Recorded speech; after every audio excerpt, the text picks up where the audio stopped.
पृथ्वी गोल है, गोल नहीं है। कहिए कि पृथ्वी गोल कैसे हो सकती है, कि पृथ्वी की बनावट कैसी है। ये है आपकी पृथ्वी, ये ओरिजिनल पृथ्वी है। इसको ये वाला एरिया जो है उठा हुआ है और यहाँ वाला एरिया धंसा हुआ है। तो ये ओरिजिनल शेप है पृथ्वी का। और ये डॉटेड लाइन काला से जो खींचे हैं ये क्या है, एक आपका काल्पनिक शेप। आप में से बहुत से लोगों को लगता है कि पृथ्वी गोल है, गोल नहीं है। कुछ लोग को लगता है चपटी है, चपटी भी नहीं है। कुछ कहते हैं संतरा की तरह है, तो कुछ कहते हैं नारियल, छुआड़ा, मौसम्मी, ये सब कुछ नहीं है। समझिए पृथ्वी है कैसे। पृथ्वी के बारे में अगर आप समझते हैं तो पहले आप दिमाग लगाइए कि पृथ्वी गोल कैसे हो सकती है। इसी पृथ्वी पे बड़ा बड़ा महासागर है, समुंदर है, धंसा हुआ अंदर है, वो कैसे गोल हो जाएगी। और इसी पृथ्वी के ऊपर बड़े बड़े विशाल पर्वत है, तो गोल कैसे हो सकता है। आपको मेरा चेहरा गोल लगता है, इसमें अगर आप देखेंगे नाक उठा हुआ है, आँख कम धंसा है, मुंह एकदम अंदर तक धंस गया हुआ है, माथा बराबर है, गाल तनी पचका ढचका है, अलग टाइप का है कि नहीं। इधर दाढ़ी है, सवाना घास का मैदान। इसको कैसे आप गोल कह सकते हैं। इसको कभी गोल है। अगर आप पृथ्वी को गोल या फिर नारंगी संतरा कहते हैं, इसका मतलब आपके अंदर सोचने विचारने की क्षमता उतनी नहीं है। समझिए आखिर पृथ्वी है कैसे। इसको समझने के लिए आपको 20 करोड़ साल पहले जाना पड़ेगा। 20 करोड़ साल पहले पृथ्वी जो थी वो इस शेप में थी। बीच में एक बहुत बड़ा सुपर कॉन्टिनेंट, विशाल महाद्वीप था जिसका नाम था पेंजिया। हम सब लोग उसी सुपर कॉन्टिनेंट के हिस्सा थे। एक ही महाद्वीप था, आज की तरह 7 महाद्वीप नहीं थे। और चारों ओर इसमें समुद्र था जिसका नाम था पेंथालासा।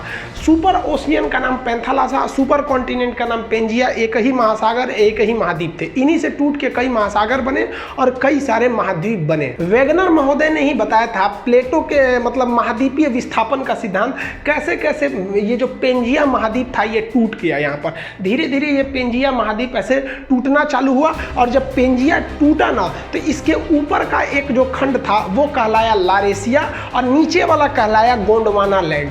और इन दोनों के बीच एक नए सागर का जन्म हो गया जिसे हम कहते थे तेथिस सागर।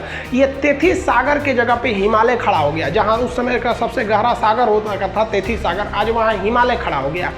इसमें हम ये बेसिकली ये समझेंगे कि पृथ्वी की बनावट कैसी है। हम ये नहीं समझेंगे कि कौन सा जीव कब आया था, वो हम एक अलग वीडियो में बताएंगे कि कब इस पर डायनासोर आए, सरीसृप आए, मछली कब आए, कैसे इस पर पानी का विकास हो गया, कैसे आखिर जीव आया। आप सोचते हैं ना मुर्गी पहले की पहले अंडा, ये सब टाइप का। तो अभी हम इस पर मेन फोकस किए कि पृथ्वी के शेप का डिजाइन कैसे बना इसका। तो ये ऊपर का भाग यहाँ पर हो गया। और अगर आप देखेंगे तो ये ऊपर का जितना भाग था इसको हम लोग लारेशिया या एक अलग नाम दे दिया गया अंगारा लैंड। तो आज के वक्त में जितने भी ऊपर में आप महाद्वीप देखेंगे, यहाँ उत्तरी अमेरिका देख लेंगे, यूरोप देख लेंगे, एशिया देखेंगे, तो ये सब उत्तरी ये अंगारा लैंड के हिस्सा थे सब, जिसे हम लोग लारेशिया भी कहते थे।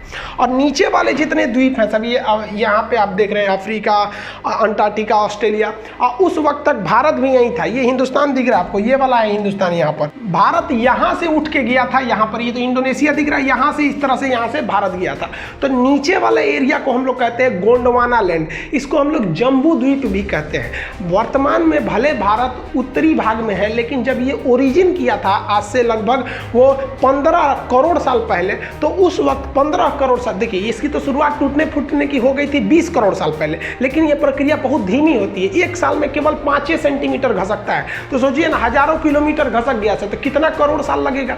तो ये धीरे धीरे भारत आया था। तो भारत शुरुआत में गोंडवाना लैंड या जम्बू द्वीप का हिस्सा था। कई करोड़ साल बाद धीरे धीरे महाद्वीपों अपने अस्तित्व में आना चालू हो गए सब। अगर आप ध्यान से देखेंगे तो यहाँ पर दक्षिणी अमेरिका बनने लगा है, ये उत्तरी अमेरिका लगभग बन गया, ये यूरोप और एशिया एक ही में थे। और यहाँ अफ्रीका में सटा हुआ था, यहाँ पर मेडागास्कर टूट गया और इससे टूट गया यहाँ से हिंदुस्तान। ये इंडिया जो है, ये इंडिया अब इधर की ओर जाने लगा।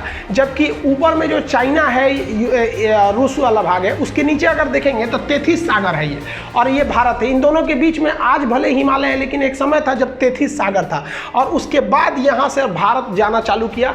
आज से लगभग 7 करोड़ साल, 10 करोड़ साल, ऐसे धीरे धीरे कई करोड़ साल लगा। और उसको जाते जाते यहाँ से धीरे धीरे यहाँ से यहाँ घसका, फिर यहाँ घसका, तेथिस सागर खत्म करके यहाँ घसक गया यहाँ पर, और जाके अभी ये भारत यहाँ पर दिख रहा है। तो ये कभी जम्बू द्वीप और अफ्रीका के पास वहाँ का एरिया का हिस्सा था, और ये जब घसका ना तो आगे वहाँ पर बैठा हुआ था पहले से यूरेशिया का प्लेट, जो चाइना तिब्बत का एरिया था वहाँ पर, ये जाके उससे टकरा गया, और टकराने के बाद भी रुका नहीं, उसे ढकेल ढकेल के ऊपर उठाने लगा।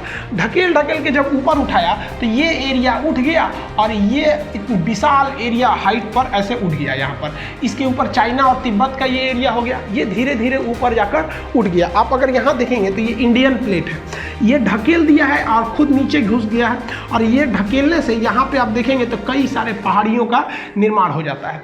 तो इससे इंडियन प्लेट जब उसको ढकेला तो वहाँ एक विशाल पर्वत का निर्माण हो गया।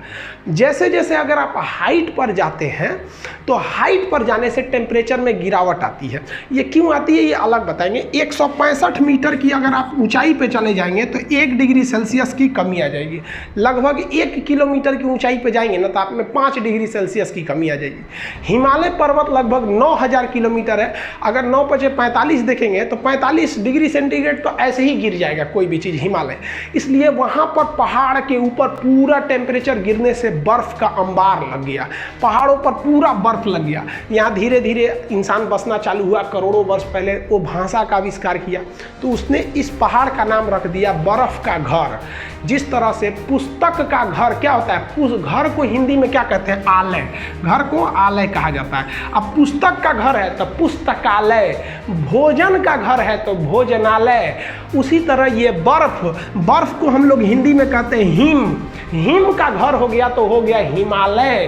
तो यहाँ हिमालय का निर्माण हो गया, हिमालय पर्वत का निर्माण यहाँ से हो गया। यहाँ पर ये हो गया पर्वत हिमालय, उस और तिब्बत हो गया। तो ये तो उबड़ खाबड़ आकृति आप देख रहे हैं। अब पृथ्वी सच में कैसे दिखती है वो अगर देखना है तो देखिए, ये है आपकी पृथ्वी, ये ओरिजिनल पृथ्वी है।